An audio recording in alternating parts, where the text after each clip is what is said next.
My name is Mike Borsello. I've been coming to Trinity for I think 7 years.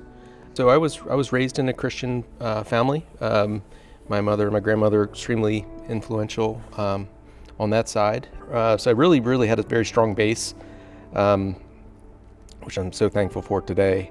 But sometime 18, 19, 20, kind of thinking I know it all, I kind of questioned why do I need to be in church.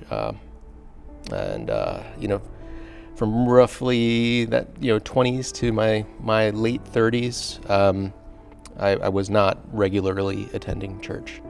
So I think with life there's challenges, there's work struggles, and about that time, late 30s, early 40s, I think I was just going through some things where what was really pushing me, stretching me, and I've kind of felt that call of kind of get right with God. So, at that time, I was really just looking for something. I wasn't really quite sure what it was. I knew, and I really felt pretty strongly about this, that I wasn't looking for friends. I really wasn't looking to get super involved in the church, but I was just trying to reconnect with God. But it's funny how that works. I come in, you start to meet people.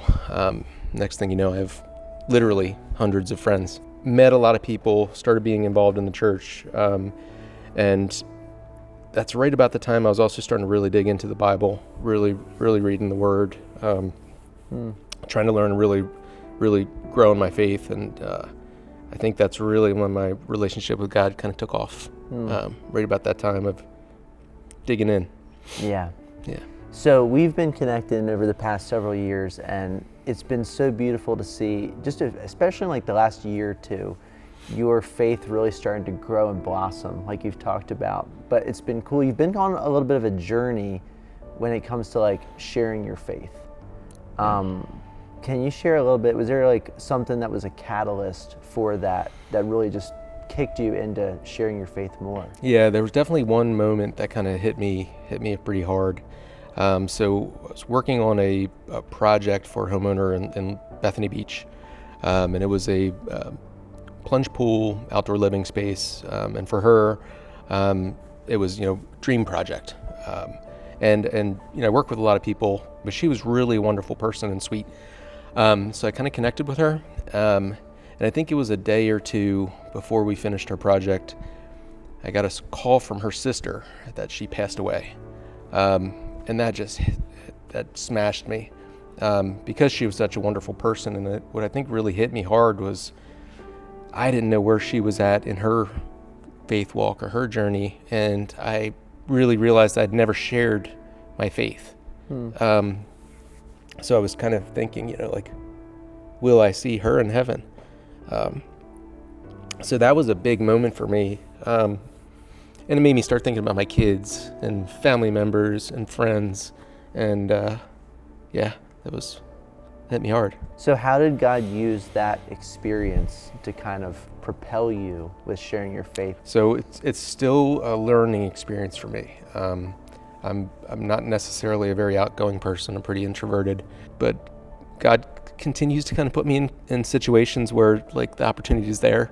My neighbor at my office, at the beach, I was talking with him about something. He'd mentioned that his heart's failing, he's concerned about his health, and he doesn't think he's going to be here much longer.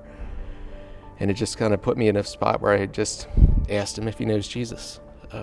Another client I met with, where the request was some privacy planting design, and usually for something like that, it's like, all right, long term, I want to figure out what's going to be the best solution. What's going to work perfectly, not overgrow the space, but she needed privacy immediately because she was dying from cancer. So that really changes the way you design, but also put me in a position where, again, I'd better share my faith because I don't know where she's at. Even last week, one of my coworkers was struggling with a family situation, and she was really upset, and we were on the phone and crying, and very strong prompt from God to pray for her.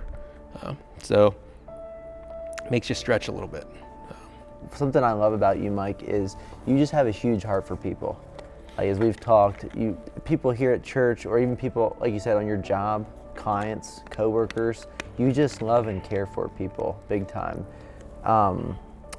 And what's really cool is I get a text from you every single day. It's got like a devotional. How did that like whole thing start? Like, where did that come from, and how has it gotten to this point? So I think it really started with Kathy, my client who passed. That was part of that catalyst. And it was, sharing with my children. How can I share the Bible with my kids in a way that they can understand it? And then that sort of grew into like, how can I share it with my buddy? How can I share it with my neighbor? Kind of grew from there. I think right now it's probably around maybe 84 people, 80, 85, something like that. And you just manually type it all up and shoot it out. Yeah, everybody gets their individual text. Wow, that's a labor of love. I think my kids and my nieces and nephews are the only group texts. Everybody gets their own little individual text. Yeah, so it's funny. I get the same sort of doubts almost every day. Why are you doing this? Who do you think you are? And nobody's listening. Nobody wants this. But it was one morning I had to leave for work at like 4:30 in the morning. And I'll text you early. I don't mind that, but 4:30 is too early. So I was really busy, and I don't think I got my text out until maybe 10 or 11. But before that, I was getting random text messages from people who had never even responded once, not even once. Hey, just checking in. I didn't get your Bible verse today. Just make sure you're feeling all right. Or, hey, I really enjoy getting those. Keep me in the list. So that was a much needed reassurance that, people are paying attention. Yeah, just an encouragement. Yeah, that was pretty cool. I enjoyed that. What would you say to anybody who might be kind of intimidated to share their faith, or like any encouragement or suggestions that you might have from what you've learned? That's a tough one. I think it's really just do it. For me, it's kind of like, it's scary to send a text, especially to say it's someone a vendor, subcontractor, someone you barely know, to kind of share your faith. And so God kind of prompts me with people I should share with. I kind of get that nudge, and I just do it.